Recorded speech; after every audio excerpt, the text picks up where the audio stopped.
मुलाकात करते हैं एक बहुत ही होनहार आर्चर से and she is doctor Bakhtawar Khalid, जिन्होंने शुरुआत की अपने करियर की as a dentist, but now she has made history by being a V2 archer. और ये पहली खातून एशियन ब्लाइंड पर्सन हैं to display her archery skills at the games created exclusively for blind Archer.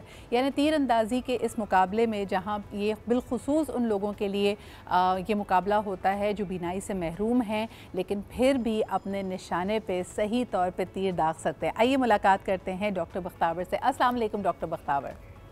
वालेकुम अस्सलाम। Thank you कैसी हैं for आप? Having and me. Wonderful to know about your achievement. मुझे ये बताइए कि आर्चरी का शौक़ आपको कैसे हुआ, किस तरह राग़िब हुई इसकी तरफ? बिल्कुल, स्पोर्ट्स हमेशा से मेरा शौक था, बट जब मुझे था कि मेरी हैंड आई कोऑर्डिनेशन इतनी अच्छी नहीं थी। बट सही। इस स्पोर्ट में जो आपको जब मुझे इम्पेयरमेंट के बाद में इस स्पोर्ट में मैंने दाखिला लिया, तो इसमें ज़्यादा ये है कि आपके मसल मूवमेंट को आप रिटेन करो और आपकी जो फोकस हो और आपकी उसको अपने मेंटेन करना है। तो जी। ये मुझे ऐसी स्पोर्ट मिली जिसको मैं अच्छी तरीके से निभा सकती थी, और उसमें उस तरह की मूवमेंट उस तरह नहीं है, तो इसलिए मुझे आर्चरी का शौक हुआ। ज़बरदस्त। डॉक्टर बख्तावर, मुझे बताइए, lot of people are interested in knowing कि अगर आपकी बीनाई कमज़ोर हो या आप बीनाई से महरूम हो तो आप आर्चरी कर कैसे पाते हैं? यानी ये जो गेम, ये स्पोर्ट आप लोगों के लिए बिलखुसूस ये मुकाबला ऑर्गेनाइज़ किया जाता है, ये आम आर्चरी से कैसे मुख्तलिफ है? बिल्कुल, पहले तो मैंने भी जब इसका नाम सुना था तो मैं भी थोड़ी हैरान हो गई थी, इसलिए मुझे खुद जाके देखना पड़ा था। हाँ। तो उस इसमें ये होता है कि एक आपके पास ना जिस हाथ में आपकी बो होती है, जी। या जिसको आप कहते हैं तीर कमान कहते हैं, जो हाथ में वो कमान होता है ना, उस हाथ के पास आपका एक फ्रेम भी होता है। ओके। फ्रेम इस तरह जैसे मेटल के एक स्टैंड सा ना, और वो एक जो आपके उसको हम लोग व्यू टेक्टाइल डिवाइस कहते हैं, और वो आपको हेल्प करता है बताने में कि टारगेट की हाइट कितनी है और टारगेट का सेंटर कितना है, मतलब कि वो अलाइंड होता है टूवर्ड्स टारगेट हाइट और टारगेट के सेंटर पे।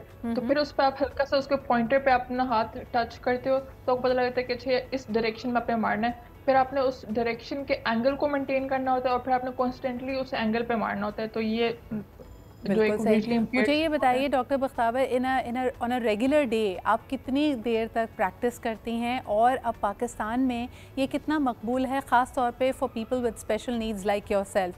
कितने ख़वातीन, कितने मर्द हज़रात आपको लगता है आर्चरी की तरफ राग़िब हैं जो कि बीनाई से महरूम हैं? ये इंटरेस्टिंगली ये क्योंकि तीरंदाजी एक है, मुझे जो महसूस हुआ कि ऐसा मशगला है जिसमें लोग आना चाहते हैं, तो बहुत हैं इस तरह के क्लब्स जो कि बिनाई से महरूम लोगों के लिए कराची में भी हैं, लाहौर में भी होंगे, और इस्लामाबाद और पिंडी का तो मुझे डेफिनेटली पता है।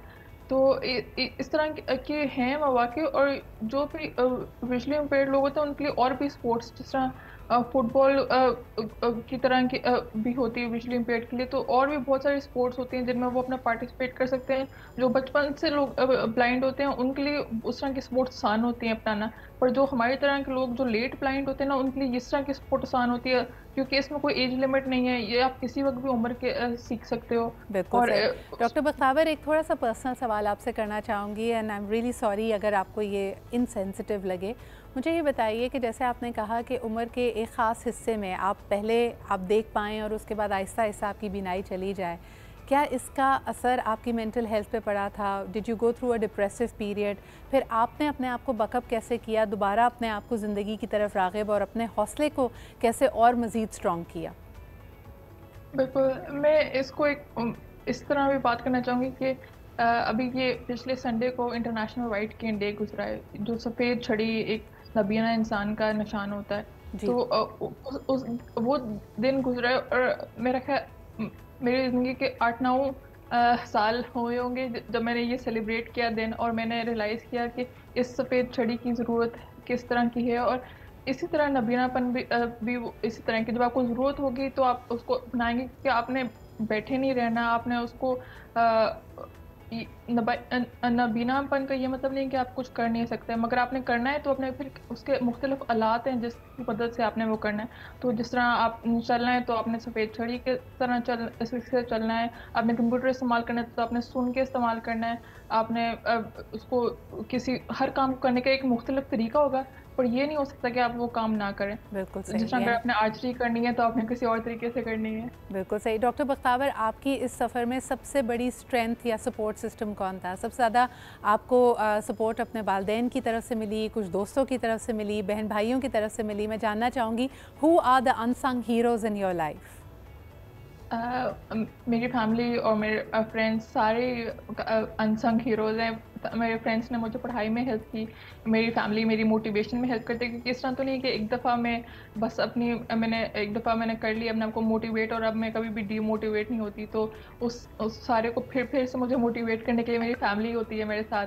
फिर उसके अलावा मेरे बहन भाई जो मुझे जो चीज़ मैं नहीं कर सकती उस चीज़ में वो मुझे सपोर्ट करते हैं कि अच्छा अभी आप इस तरह कर लें और फिर बाद में आप इसके कोई और तरीके बना लें, बट उसको जल्दी करने में वो मुझे हेल्प करते हैं।